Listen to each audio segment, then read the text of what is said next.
डक्टरले पत्ता लगाउन नसक्ने किन डक्टर हुन्छ भने, किन साइन्स पढ्छ भने के जनतै ठग्नेले राम देशभरिका डक्टर विश्वका कुनै पनि च्यालेन्ज म गरिदिन्छु। कोरोना भएको मान्छेलाई म छुन्छु। ल म मरेन भने मलाई लागेर रहन्छ भने त्यसको लाइफ ग्यारेन्टी कोरोनावालालाई ल नेकेड हातले छुन्छु, त्यही हातले पानी खान्छु, त्यही हातले हेर्छु। म कतिको मलाई कोरोना लाग्दो रहेछ म हेर्छु। सरकार भत्वा हो, मलाई विश्वास लाग्दैन। ल म कोरोना भएको मान्छेलाई छुन्छु, मलाई कोरोना लागेन भने यो सब डक्टरलाई किल गरिदिन्छु। साइन्स एउटा यस्तो हो कि मर्डरर्सहरू हो कि बिग बिजनेस एन्ड मर्डरर्स भन्छ। सबैलाई डक्टर पढ्नुपर्छ भत्वालाई। डक्टरलाई कहाँबाट काम दिने त? नर्सहरूलाई कहाँ काम दिने? भर्खर भर्खर नयाँ रिसर्चरहरू जुन छन्, विश्वले के काम गर्यो ठुला ठुला राष्ट्रले, अब हेर साइन्समा पैसा कमाउन गाह्रो भयो। घरमै बस्नु भन्छ नि त। अब खोइ घरमा बस्नु भन्छ, मास लाउनु भन्छ। कोरोना अब अनेक रोगबाट भिडन्त भएर आज 50 वर्षमा आइपुगेको छ। अब खोइ अब यस्तो रोगहरूसँग म त्यति बिलिभ त गर्दिनँ, भए पनि अब डर त मान्नै पर्यो। त्रास त छ। त्रास छ। बाबाले फेरि मास्क लाउनु भएको थियो नि बाबा। लाउनु मन लाग्दैन, कति लाउनु? सरकारले 10 रुपियाँको मास्क दिनका दिन 10वटा मास्क पर डे चेन्ज गर्नुपर्छ। अनि युज एन्ड थ्रो गर्नुपर्छ। सरकारले त सरकारले त नेपाल सरकारले त मलाई दिएको छैन। लकडाउन मात्रै भन्ने, यो मात्रै भन्ने, यो मात्रै भन्ने, जनतालाई के दिन्छ? बेकार गर्ने, आफू गाँड कमाउने खाने सब होइन। अब अहिलेको त अब समय नै त्यस्तो छ क्या। कस्तो समय छ भनेदेखि अब के भन्नु, नेपाली जनता अब पाहाडमा बसेको मान्छेलाई जस्तो सहरको मान्छेलाई भनेको छ। अहिलेको खासै समयमा चाहिँ के छ भनेदेखि नयाँ नयाँ पीडितहरू डक्टर धेरै भएका छन्, नर्स धेरै भएका छन् होइन। साइन्स एउटा यस्तो हो कि मर्डरर्सहरू हो कि बिग बिजनेस एन्ड मर्डरर्स भन्छ। बिग कन्ट्रीहरूले के गरिरहेको छ त भन्ने कुरा अब हामी जस्तो सानोतिनो जनतालाई चाहिँ उल्लु बनाउन खोजिरहेछ सरकारले। अब विश्वमा यत्रो पढाइ लेखाइ भएको मान्छेहरू छन्, यत्रा चाहिँ मान्छेहरू छन् हुँदाखेरि पनि किन यसको यो भाइरसको चाहिँ रोकथाम गर्न सकेन भन्ने प्रश्न छ ममा। यदि यो सक्दैन भने नपढ्न, तेरो साइन्स ल्याब बन्द गर, बेकार हो। के जनतालाई ठग्ने? जनतालाई ठगी गरेको छ नेपाल सरकारले। किनभने यहाँ धेरै मेडिकल, धेरै हस्पिटल खोलेको छ। सबैलाई डक्टर पढ्नुपर्छ भत्वालाई। यी भत्वाहरूलाई धेरै डक्टर पढ्नु परेको छ। डक्टर भत्वा र छ। अरे बाबा रेल भत्वा। म मास्क लगाउन नलागिकन हिँड्छु त खोइ त मलाई केही भएको छैन। म कमलादी पुग्छु, उता पुग्छु, असन पुग्छु, दुनियाँ ठाउँमा गइरहेको छु त, अहिले यहीँ आइरहेको छु त। यो के भएको छ भनेदेखि एउटा कुरा अहिले बिजनेस चलिरहेछ क्या। अब डक्टरलाई कहाँबाट काम दिने त? नर्सहरूलाई कहाँ काम दिने? भर्खर भर्खर नयाँ रिसर्चरहरू जुन छन्, विश्वले के काम गर्यो ठुला ठुला राष्ट्रले, अब हेर साइन्समा पैसा कमाउन गाह्रो भयो। हाम्रो बाउबाजेको पालोमा पहिला B4 पोलियो विभिन्न निकाल्यो, सक्सेस भयो उनीहरू, धेरै बिकाए ती सामानहरू र जनतालाई हात्तीपाइलेहरू विभिन्न रोगहरूबाट उनीहरूले छुटकारा दिलाए। तर अबको बित्दै समयमा धेरै मान्छे पढे लेखे सबै भए, अब गर्ने के त? एउटा उपाय त निकाल्नु पर्यो। कोरोना भाइरस हामीले कोरोना कसले निकाले, नाम कसले राख्छ भने त्यही पो अचम्म लाग्छ। त्यो भाइरसको नाम कोरोना भनेर म कोरोना हुँ भनेर ऊ आउँछ र कहिले? यो मिरिल वाटर भनिन्छ हो, फाइन आउट पानी भन्छ। मिरिल भन्नेको शब्द कसले निकाल्यो भन्ने मात्रै म चाहन्छु क्या। सफा पानी भन्ने भइगयो होइन। अब यसमा ल्याएको छ यो यसो एउटा मान्छेलाई राम्रो होस् भनेर ल्याएको छ त, यसैमा पनि त हुन्छ नि। के यसमा काम गर्ने मान्छे जाँदैन? कोरोना भाइरसबाट बस्नको लागि अब घर घरमा भात खुवाउने मेसिन चाहिन्छ। हात त टच गर्नु पर्यो नि, परेन? बजारमा सामान किन्न जानु पर्यो, खाद्य पदार्थ किन्न जानु पर्यो, पापी पेटका सवाल छ होइन। खानु त मान्छेलाई पर्छ त, के गरेर अब यो पैसा कमाउने त, जनताको पैसा कसरी लुट्ने भन्ने हिसाबमा ठुलो ठुलो बिजनेस मर्डरहरूको प्लानिङ भइरहेछ क्या यहाँ। र कसरी यो हस्पिटल चलाउने? अब अहिले सानोतिनो खोकी लाएर गयो भने अब भर्खरको एउटा नर्स आएर चेक गर्छ, यो भर्खरको एउटा डक्टर आएर चेक गर्छ, अनि उसलाई के हुन्छ, यो कोरोना भन्दै शब्दै भइसक्यो। के सधैँभरि एक्सिडेन्ट परेर कोही स्टिल हाल्न जान्छ र? सबैको के अपरेसन भइरहन्छ र? सबैको किडनी फेल भइरहेको हुन्छ र? 3 करोड जनतामा सबैको हुन्छ त्यस्तो? अनि पैसा कमाउने बाटो भएन क्या। अनि उनीहरूले यस्तो प्लानिङ सेट गर्यो कि अब यसो गरौँ, यो चिज निकालिदिउँ। अब यिनीहरूले के चिजमा निकालेको छ त्यो चिज हामीबाट फैलिएर गइरहेको छ क्या। तपाईँमा आयो, उसलाई आयो, तपाईँको भाइरस उसलाई सर्ने, उसलाई सर्ने, उसलाई सर्ने, उसलाई सर्ने, उसलाई सर्ने गर्दै गर्दै गर्दै अब भएपछि के हुन्छ नि, गाँठ त कमाउनु पर्यो। पैसाको कुरा छ यहाँ। पैसा भएपछि हात्तीको एउटा देखाउने दाँत हुन्छ, एउटा खाने चपाउने दारा हुन्छ। नेपाल सरकार पनि त्यही हो। एउटा मुस्कान छ, एउटा भित्र दाँत बितेर मान्छेसँग शोषणवादी गरिरहेको छ। कहाँ पर्न सर्न लाग्छ? मान्छे सानोतिनो बुढाबुढी मान्छे मर्छ त। अब मर्ने मान्छेलाई केही भन्नु सकिन्छ? पहिला एक फेर हैजा आयो बुझ्नुभयो नेपालमा, छेरपट्टि लाएर छेरेरै मर्ने मान्छे क्या। त्यसको पनि रोकथाम भयो, त्यो त इजी पर्सन भयो नि त। अब यो सबै कुरा इजी पर्सन गर्दा गर्दा गर्दा गर्दा गर्दा गर्दा गर्दा गर्दाखेरि अब यिनीहरूले के सोच्यो भने के गर्दा यो मान्छेहरूलाई चाहिँ त्रास बनाउने, पैसा कसरी लुट्ने। अब जनता त पैसा धेरै छ, कोही जग्गा बेचेको छ, कोही देश विदेशबाट कमाएर ल्याएको छ, झोरी के होइन। अब तपाईँको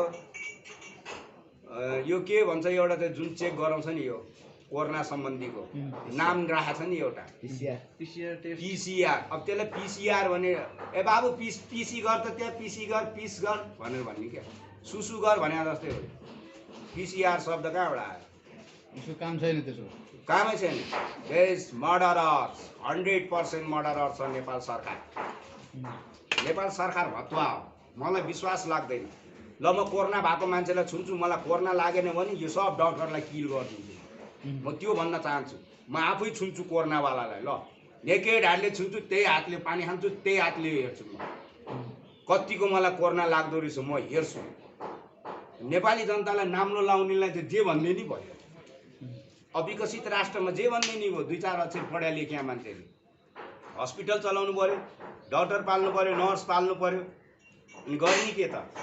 फेरि पहिलाको भन्दा अहिलेको त धेरै खतरनाक छ रे। केको खतरनाक हुनु? यो भन्दा नि 4 खण्ड खतरनाक हामीले हैजा भेटेर आएको मान्छे। हैजा भनेको तपाईँलाई थाहा छ? अहिले तुरुन्तै गयो भने छेरेर मरिहाल्ने, माथिबाट नि आउने, तलबाट नि जाने, बाटैभरि हुने। यस्ता रोगहरू पनि हामीले सङ्घर्ष गरेर आएको मान्छे हो क्या। त्यस्तो पेसेन्टलाई पनि मैले वीर हस्पिटल पुऱ्याएको मान्छे हो।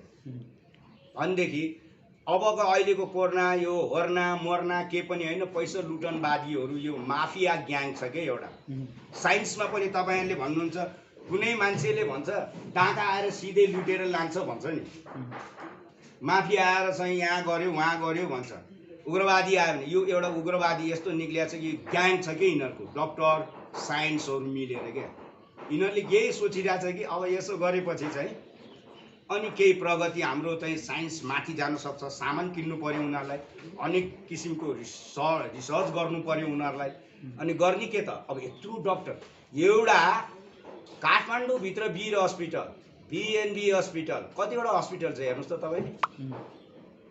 काठमाडौँभित्र यत्रो हस्पिटल चाहिन्छ, जो बाहिर जिल्लामा एउटा हस्पिटल छैन। सबैलाई यहीँ मोर्न आउनु पर्ने किन भने भैरवामा एउटा ठुलो रिसर्च सेन्टर खोल्यो हुँदैन? हरेक जिल्लामा एउटा एउटा हस्पिटल खोल्नु पर्दैन सरकारले? यसलाई यहीँ खोल्नु पर्ने आवश्यकता के त? के कारणले? कारण प्रश्नको उत्तरै मलाई उत्तर चाहिन्छ क्या सरकारसँग।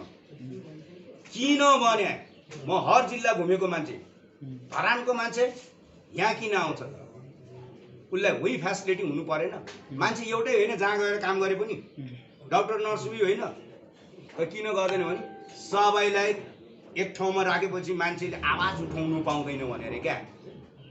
त्यस कारणले अब यो कोरोना भनेको के चिज भयो भनेदेखि अब यसो गरे एउटा मान्छे मर्छ, सबै आएर हस्पिटलले फुटालिदिन्छ भन्ने डरले कोरोना लाग्यो भनेपछि छुँदैन, कोही नहुने। त्यो बाटो काम गर्यो कि यिनीहरूले। हुलमुल गर्नु भएन भने खोइ म त जताततै जान्छु त, म त जस्तैसँग नि खान्छु, ज्यामीसँग नि हात मिलाइरहेको हुन्छु।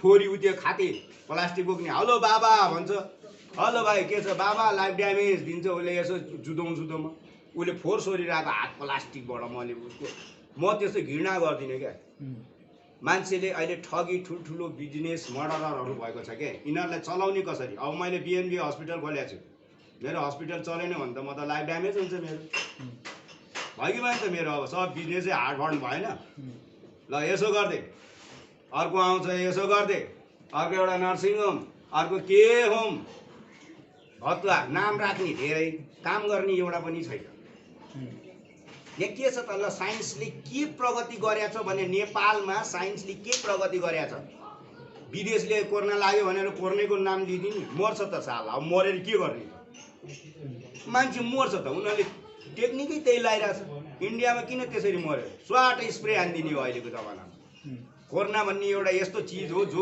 स्प्रेमा लिएर आएको हुन्छ कि उनीहरूले रातारात डन्डी सन्डीमा लगाइदिने धोकामा लगाइदिने सर अप्रत्यक्षले के अनि अर्को पर्सेन्ट आउँछ ढ्याक्क छुँदाखेरि त्यो कडा भाइरस हुन्छ नि जुन त्यो भित्र जाँदाखेरि अनि उसले एट्याक गर्छ जो माइक्रोस्कोपीमा पनि देख्न नसक्नेले के भनेपछि सिद्धिएन माइक्रोस्कोपीमा नदेखिने कस्तो भाइरस होला त डक्टरले पत्ता लगाउन नसक्ने किन डक्टर हुन्छ भने किन साइन्स पढ्छ भने के जनतै ठग्नेलाई मात्रै पुगेछ एउटा डक्टर भयो अनि अर्कोले के गर्छ मेरो छोरा नि डक्टर बनाउनुपर्छ ल यसो गर्नुपर्छ अनि जनताको पैसा हट्टाबट शोषण हो तेरोमा आम जनतालाई भन्छ निडर भएर होइन जसले कोरोना भन्छ त्यसको टाउको फुटाइदिए हुन्छ सबैभन्दा राम्रो त्यही देखाएको छु मैले नौटङ्की जस्तो देखियो यो सब नौटङ्की सब 100% नौटङ्की छ क्या यो मलाई त लाग्दैन कोरोना भनेर कोरोना भनिया छ चामल पसलमा मान्छे टन्न सरकारी अदालतमा मान्छे टन्न